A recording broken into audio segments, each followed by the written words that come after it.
ছোট ছোট শিশু বাচ্চারা পানির মধ্যে ডুবে মরতেছে, তাদেরকে উদ্ধার করতেছে। তাদের মারা হাহাকার, সারা বাংলাদেশের মানুষের মধ্যে হাহাকার লেগে গিয়েছে, তারা কত কষ্টের মাঝে আছে। তো এক্ষেত্রে আমি আপনাদেরকে বলবো, আপনারা যদি সম্ভব হলে আপনারা আমাদের ভাই যারা অসহায়ের মধ্যে রয়েছে, বিপদগ্রস্ততার মধ্যে রয়েছে, সম্ভব হলে আমার ভাইদেরকে আপনারা সাহায্য করুন। তার হাত বাড়িয়ে দিই, প্রয়োজন হলে নিজে যাই, না হলে অপর যারা যাচ্ছে তাদের কাছে সহযোগিতা পাঠাই।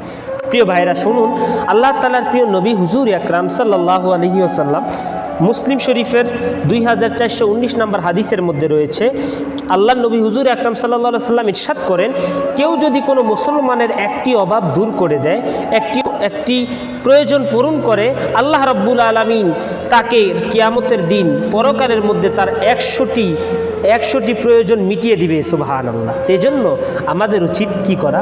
আমাদের উচিত আমাদের ভাইদেরকে